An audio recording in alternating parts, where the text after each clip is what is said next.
but Generational is still in front and full of running. Generational coming on the rail. That's press conference out wide. It's Jordan Rain. Generational showing them a clean pair of heels, coming with a just over furlong. Generational still in front. Jordan Rains now gets rolling, coming to the furlong pole. It is press conference. It's press conference now coming on.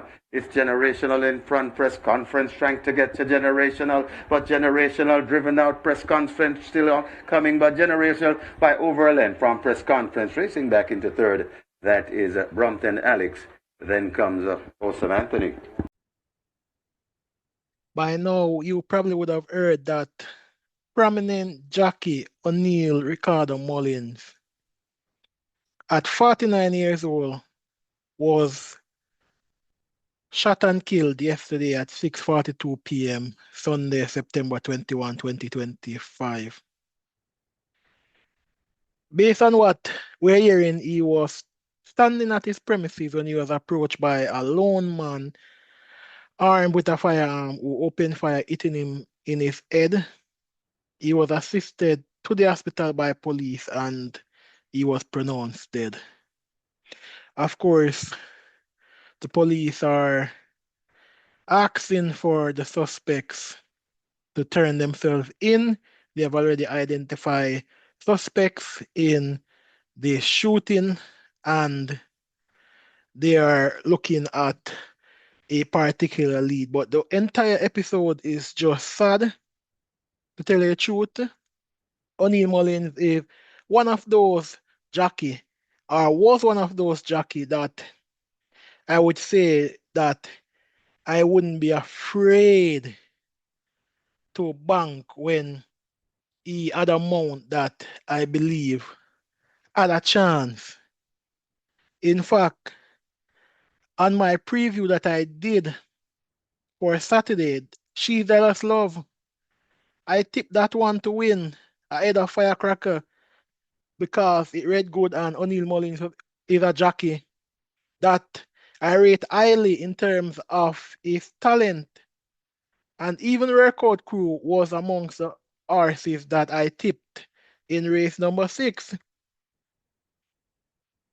Based on what I'm hearing, it doesn't look good. And I'm not going to repeat anything that I've heard. It's all over. And let's hope the police do what they need to do and bring the perpetrators or the perpetrator to justice. Talented jockey, very, very talented jockey.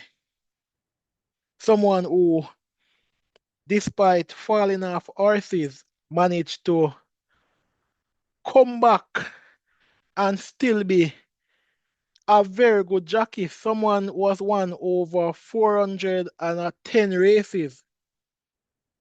So this is not a soft jockey. This is someone who is consistent and reliable. And my thing is right now, Jamaicans need to work on conflict resolution. It's a big problem in Jamaica. And if you realize that some simple little matters that could have been resolved end up causing one person their life, and then when you look, someone else end up losing their life due to reprisal, and then sometimes even 10, 20% end up losing their life over a simple matter that could have been resolved between two persons. Simple. If you check the origins of a lot of incidents in Jamaica, you realize that these are things that people could have sat down and reasoned out as grown men.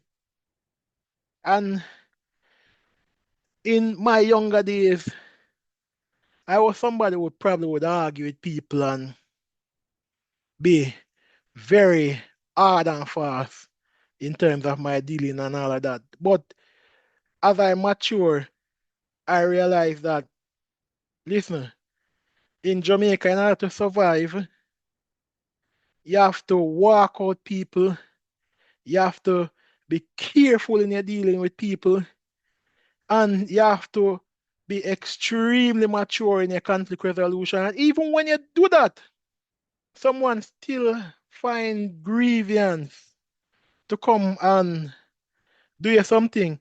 The specific circumstances in the Jockey's death, I don't know the specific circumstances, but my observation over the years in Jamaica is that a lot of incidents can easily be avoided.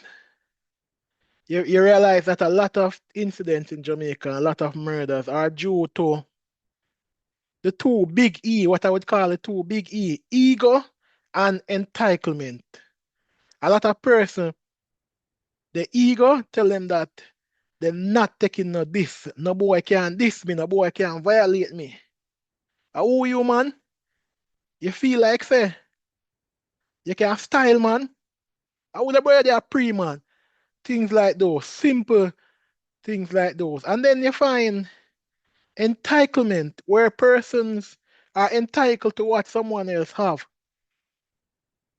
Or person see somebody and they bad mind the person.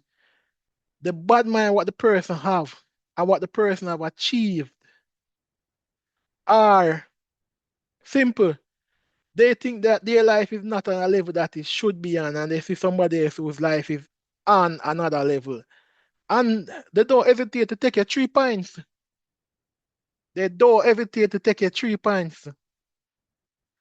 Because at the end of the day, as I said, two biggest problem,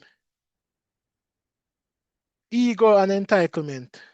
And because of that, it makes conflict resolution very difficult in Jamaica, which causes serious issue in terms of our crime rate. Because even if two persons should sit down and resolve whatever issues that they're having, right? You find that one person ego get in the way or one person feel entitled to the point where they're not going to come to a rational compromise, and that leads to some serious issues. You understand? Personally, I had an issue with someone some years ago, and a family member was telling me that basically I should use badness and strength to defend it. And I said, no, I'm not even saying a word to that individual. If they violate in a particular way, then it now becomes a civil matter. Simple. I am not going to argue with no man. So right now in Jamaica, you have to be very, very careful. And in the Jackie's circumstances, I don't know exactly what took place, right? So I'm talking in general in terms of what is happening in Jamaica right now. And it's sad that the Jackie just lose him life just so. Anyway, racing family, that's all I have to say today.